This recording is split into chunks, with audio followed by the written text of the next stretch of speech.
YouTube is now live, and anybody needs to join us over there will be able to. I'm going to go deeper now on page 184 inside of the Talmud, if you have the book. Okay, so here goes. The Talmud goes deeper inside toiling Torah and delighting in the toil. The first blessing in the mitzvah of Torah study makes no mention of study. The blessing, according to the Ashkenazi custom, praises God for commanding us to engross ourselves in words of Torah. The question is raised, why not lilmod Torah, to study Torah, which is the Chabad custom, which would be more natural form. We were commanded to study Torah. And why is the Talmud's position here to say the blessing of engrossing ourselves in Torah? What's really the difference between studying and toiling? Some commentators see this word as a choice of this word choice as a reflection of what Torah study is really meant to be.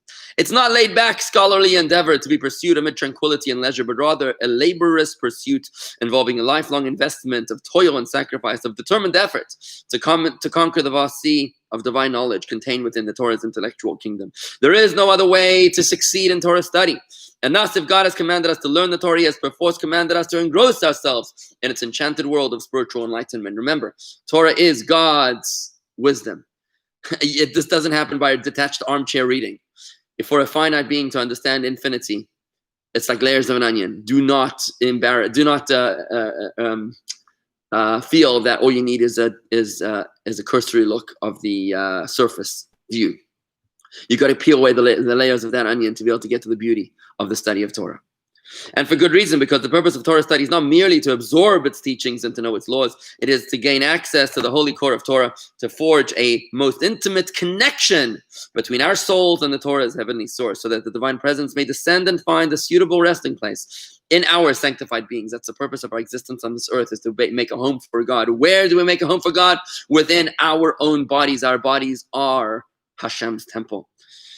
To fall short of this goal is to deprive the divine presence, the Shekhinah, of a residence on earth, and ultimately, as tragically happened at the end of the temple era, to drive the Shekhinah out of its last earthly bastion. Are you a home for God, or are you not a home for God? Are you the site of God's temple? Or are you the site of God's destroyed temple? And to leave it exposed to the marauding enemy forces and the consuming fire of their tortures. And he says the Etzba Elokim, the divine finger concept, is in this week's parsha, not just the Sistine Chapel. It's correct. That's exactly what the Egyptians were unable to identify when they were struggling to find out who the Jewish God is. They said, he's got the finger of God, this one, we can't touch them. Because Torah study is actually work. Well said, Corey. It says in Rashi, it says in Chumash, if you walk in my statutes, and I will give you your reins in their time. If you walk in my statutes, I will give you rain in its time. And Rashi says, that you will struggle and toil and work hard and engross yourselves in the study of Torah. And Rashi says further, that God is not saying, if you study Torah, I will give you rain in its time. I'll give you what you need. What God is saying, please do, I'm begging you. That's what Rashi says. He says, God is saying, I'm begging you to toil in the study of Torah, because that's what's going to cause you to have all of your earthly needs. I'm begging you to engross yourself into toil in the study of Torah. Why? Because when we go out of our way for Hashem, then Hashem goes out of his way for us. Every action has an equal and opposite reaction. This is the third law of Newton. Every action is an equal and opposite reaction. If everything we do for God is within our comfort zones, then everything that God does for us is within his comfort zones. But the moment we bust the seams of our comfort zones, the moment we toil, we sweat in the study of Torah, which is the most intimate connection with God, that's when God busts the seams of his comfort zones for us. And he says, you deserve this much. I'm going to give you much more. Why? Because you go out of your way for me, and I'm going to go out of my way for you. And that's the Hasidic approach here, friends, to this idea of why we have to toil in the study of Torah. We're connecting to God. We're connecting to the master of the universe. We're literally stretching the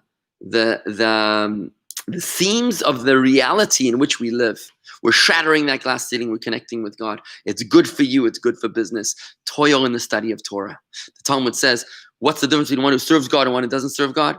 If you studied a piece 100 times, you don't serve God. If you studied it 101 times, then you do serve God. What does that mean? The custom in those days was to study everything 100 times. They had no Zoom recordings, right? They study Torah, everything they studied 100 times. If you pushed yourself to study 101 times, that's toil. That means you pushed your comfort seams. You broke out of your comfort zones. And if you're able to do that, now you're toiling in the study of Torah. That's considered somebody who serves God, who works for God. And if you work for God, then Hashem's going to bless you in ways that you never dreamed possible. I have to sign off, friends. I have a meeting like right now. So I'm going to sign off over here. And I'm going to say a special thank you to Daniel Geiker for sponsoring today's Torah study in honor of the complete and speedy recovery of Michael Bermania, a blessing of healing. If anybody wants to add a name, please do so as we pause for the blessing. Misha Berach Avateinu Avraham Yitzchak Yaakov Moshe Aaron David Shlomo Hu Yirapi Es Michael Bermania Bavur Shabli Neder Yidnu Letzedaka Bavuroi Yisrael Zakadosh Baruch Hu Yimal Rachmim Olav Lachlimo Yel Rapo Yisrael Lachziko Lechayesei V'Yishlach Lehem Heir Refuah Shlema Min Hashamayim L'Ramach Yivora V'Shastigida V'Sich Sharchei Yisrael Refuah Sanefesh Refuah Saguf. Thank you very much, everybody. Today is Wednesday. This is Farbrengen with the ladies tonight. A birthday Farbrengen at 8 o'clock with Rebbetzin Chana. Please join the ladies tonight at jewishgardens.com/Zoom. It's a ladies event celebrating the birthday ladies of the month of January. jewishgardens.com/Zoom tonight for the ladies Farbrengen with Rebbetzin Chana. Thank you very much, everybody, for joining me here today. Have a wonderful day. Shalom. Thank you so much.